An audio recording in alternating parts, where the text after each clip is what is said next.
jaminan sosial itu ada kaitannya dengan BPJS. Itu ada dua di sini, ada dua segmen. Satu BPJS PBI, itu BPJS yang dari pemerintah, jadi tidak ada biayanya per bulannya. Nah, yang non PBI itu yang bukan bantuan iur, jadi dari perusahaan swasta itu kan yang bayar dari perusahaan atau yang mandiri, itu ada dua itu. Jadi kalau yang PBI itu gratis, nggak ada biaya dipungut dari BPJS-nya, tapi kalau yang non PBI itu ada biayanya. Dan kalau yang mandiri bayar kan ada kelasnya, ada 3, kelas 1, 2, 3. Kalau yang dari perusahaan itu kayak BPJS kan kita nggak ada iurnya, tapi potongan gaji tuh. Terus apalagi manfaat setiap jenis. saya nanya manfaatnya itu kalau yang PBI itu kan otomatis kan tidak ada iurnya ya. Jadi berarti dari masyarakat itu tidak mengeluarkan uang gitu, jadi tidak membayar. Itu otomatis setiap bulan sudah ditanggung sama pemerintah, APBD sama APBN. Dan kalau yang non PBI, kalau yang dari perusahaan itu ditanggung dari perusahaannya selama dia bekerja. Dan kalau yang iur mandiri itu dia per bulannya bayar sesuai dengan kelasnya yang diminta dia. Jadi dari pihaknya masyarakatnya itu atau yang pesertanya itu tidak memilih dia mau kelas berapa.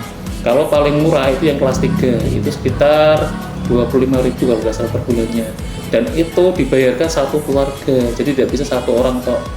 Jadi satu orang dalam satu keluarga itu ada 4 orang kakak, ya kan, itu yang bayar ya 4 orang itu, nggak bisa cuma satu orang bayar. Kecuali kalau dia pisah kakak baru bisa membayar sendiri. Berarti patokannya dari kakaknya itu gitu. Dan terus yang untuk syaratnya untuk mendapatkannya, kalau yang dari puskesmas itu cuma setiap orang pasien datang ke puskesmas itu cukup membawa KTP sekarang, jadi tidak perlu menunjukkan kartu BPJS-nya.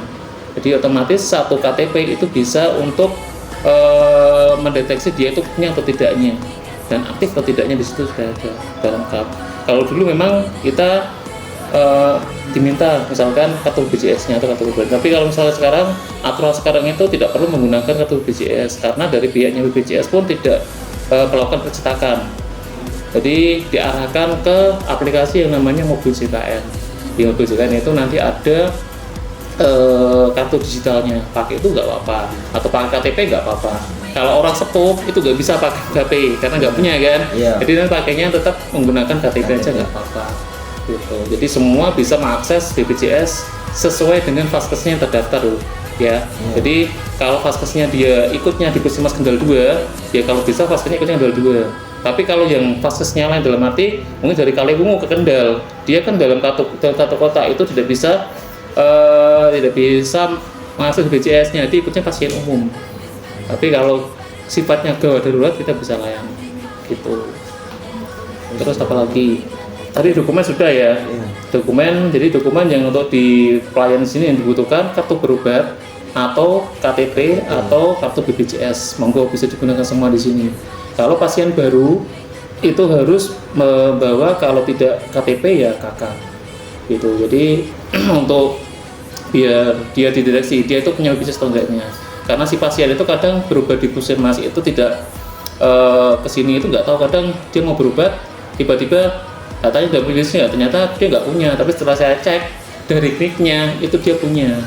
Dia baru tahu kalau berobat di puskesmas membawa identitasnya. Tapi kalau pasien nggak bawa, ya kita mau nggak mau ya tetap dia ikutnya pasien umum bukan pasien BPJS, karena kita nggak bisa mendeteksi NIK-nya itu berapa gitu. Terus apalagi itu saya sudah sampai dengan 4 ya. Dokumen sudah, syaratnya tadi sudah. Terus mutu penjaminannya. Jadi kalau yang penjamin manfaatnya itu kan dari pihak BPJS-nya. Dalam arti kalau dia memang pesertanya BPJS kan otomatis pengobatan juga banyak digratiskan. Untuk yang penjaminannya itu kan kayak di pendaftarannya kan gratis, tidak ada biayanya. Terus kalau ada beberapa lab yang memang ditanggung sama BPJS, kayak golongan darah itu digratiskan GDS. Tapi kalau yang asam urat atau pemeriksaan lainnya itu ada biayanya. Dan kalau pasien itu ternyata mendeteksi kayak DM ataupun hipertensi, itu nanti kita arahkan ke kegiatan prolanis. Jadi di puskesmas itu ada kegiatan prolanis Itu artinya pemeriksaan pelayanan klinis itu untuk pasien yang memang dia mempunyai riwayat kesehatan itu hipertensi ataupun DM gitu. Jadi di situ nanti diarahkan ada istilahnya kegiatan, di situ ada edukasi, ada pemeriksaan rutin setiap bulannya. Jadi nanti jenengan atau mungkin orang tuanya kalau misalnya memang ada DM, monggo bisa mengikuti kegiatan pelayanan di situ, dan itu rutin 1 bulan sekali gitu.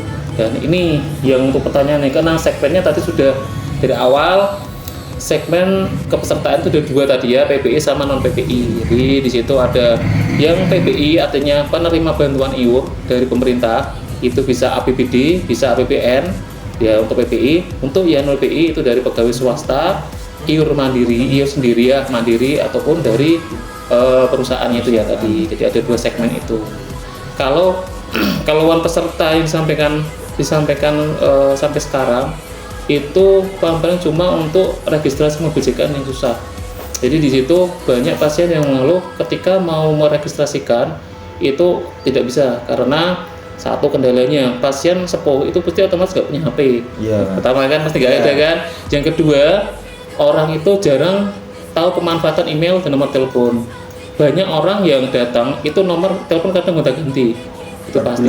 Iya, kan mau ganti, email pun juga gonta-ganti. Jadi kalau mobil JKN itu ketika dia daftar satu user itu, yaitu digunakan terus, jangan bisa diganti. Nanti kalau misalnya berubah agak repot untuk perubahannya.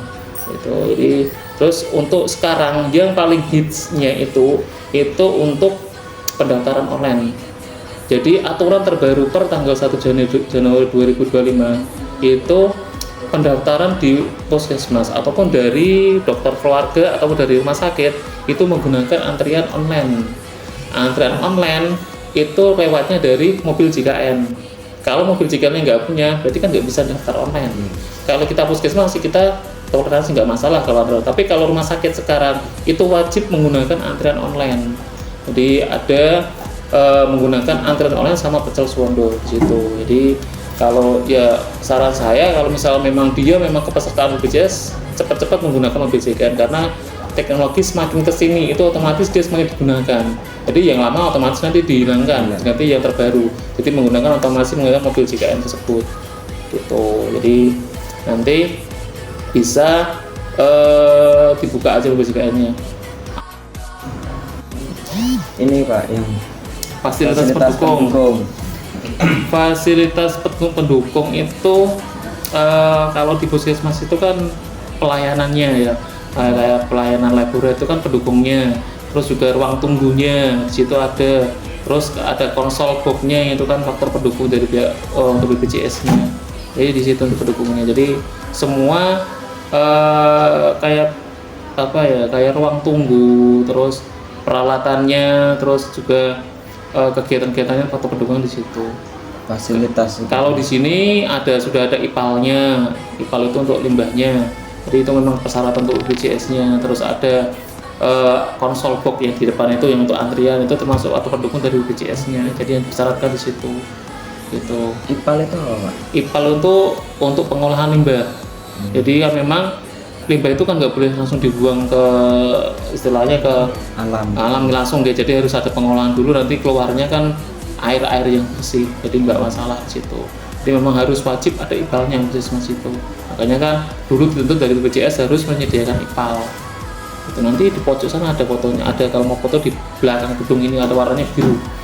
Situ IPAL-nya. Di belakang sana. Jadi IPAL itu dari saluran ini kayak ini saluran ini jadi satu, pas nanti masuk di IPAL-nya. Di IPAL diolah airnya di situ. Jadi nggak bisa langsung limbah dikeluarkan, kan kalau lab kan resiko. Ada darah, ada kencing, ada apa itu banyak kan, itu kan hubungannya di situ. Itu dengarkan dulu. Terus untuk yang operasional puskesmas ya, berarti jam operasional ya? Kan sudah. Ruang kasro juga sudah ada lengkap. Ini bisa difoto-foto aja kalau misalkan di sini kan ada ruang pengaduan. Konsol itu juga termasuk pendukungnya, terus ada IPAL-nya, ada lab-nya, ada ruang tunggunya. Jadi bisa terus tempat bermain anak itu termasuk faktor pendukung juga di situ. Terus untuk yang waktu pelayanan atau pelayanan di Puskesmas Sendal 2 itu di jam 7:30 kita mulai untuk pendaftarannya. Jadi memang untuk jam kerja itu jam 7. Jam 7 itu digunakan untuk kita kan kalau hari biasa itu kan ada namanya kan ada apel pagi. Iya. Itu untuk istilahnya untuk briefing ya, untuk koordinasi di situ. Jadi itu pagi kita untuk persiapan dahulu, kita mulai start pelayanan jam 7:30 itu. Jadi nanti kalau panjenengan daftar, ketika izin datang jam 7 kita tetap bisa daftar dulu, ambil antrian. Tapi nanti ketika panjenengan mau ikut pendaftaran dimulai jam 7:30, setengah kita mulai sudah bisa mulai pelayanannya. Gitu. Ya. Terus untuk informasi tambahannya ini Apa itu tutupnya jam berapa, Pak? kalau tutupnya kalau jam kerja ya, jam kerja kita di jam 7 sampai jam 2 jam 2 siang kita jam kerja. Tapi kalau jam pelayanan itu 7:30 sampai jam 7:30 untuk hari Senin dan Kamis. Hari Jumat itu jam 7:30 sama sampai jam 10 Jumat. Dan Sabtu itu sama pelayanan sama 7:30 selesai jam 11:30. Jadi 1 jam sebelum jam pulang. Ya. Jadi gitu ya. Jadi yang dimaksud di sini 1 jam sebelum pulang itu kan untuk istilahnya penadministrasian. Jadi kan ketika pelayanan kan harus ada kita kan mungkin ada data yang harus dikumpulkan ke dinas atau apa, itu 1 jam digunakan untuk itu. Gitu kata kita pokoknya 1:30 ya di hari Senin sampai Kamis, ketika pasien datang ke 1:30 kita layani. Gitu. Pokoknya 1:30 lewat ya kita udah tutup pelayanannya, kecuali kalau memang dia mungkin ada kecelakaan atau gimana kan itu kan beda. Itu kan istilahnya darurat kita layani begitu. Yang tadi saya sampaikan untuk masyarakat khususnya dalam arti kan yang mempunyai BPJS untuk mulai tahun ini kalau bisa menggunakan mobil JKN ya. Jadi untuk mempermudah pelayanannya untuk penghasil BPJS, karena memang untuk tahun ini mobil JKN itu salah satu yang dipersyaratkan untuk pendaftarannya.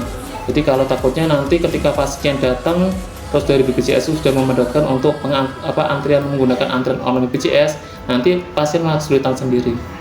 Itu. Jadi memang harus kalau bisa punya HP kita menggunakan mobil JKN. Dan untuk program terbaru dari pemerintah itu ada namanya PKG, pemeriksaan yang ulang tahun itu loh. Udah pernah dengar? Yang jadi pemeriksaan ulang tahun itu yang ini kayak baru mulai jalan, itu yang ulang tahun screening kesehatan. Jadi yang berulang tahun pada hari itu, misalnya hari ini ada yang ulang tahun, periksa di sini itu gratis situ. Jadi ada beberapa screening yang memang digratiskan untuk itu. Jadi tujuannya untuk mencegah lebih dini ya. Kalau misalnya si pasien itu ada penyakit penyakit dalam artian mau ada penyakit hipertensi, ada penyakit apa. Jadi dari screening itu nanti istilahnya kita dapat melakukan pencegahannya, tindakan preventifnya ya dari itunya gitu. Jadi seperti itulah untuk informasi yang disampaikan untuk masyarakatnya. Jadi yang pertama mobil JKN, penggunaan mobil JKN untuk BPJS loh ya di sini ya, dalam arti untuk ranahnya yang disampaikan masyarakat itu mobil JKN itu harus digunakan. Dan itu nanti takutnya kalau kedepannya sudah di istilahnya mandatori wajib, malah repot sini kalau misalnya memang tidak menggunakan mobil JKN seperti itu. Udah cukup. Udah, Pak. Cukup.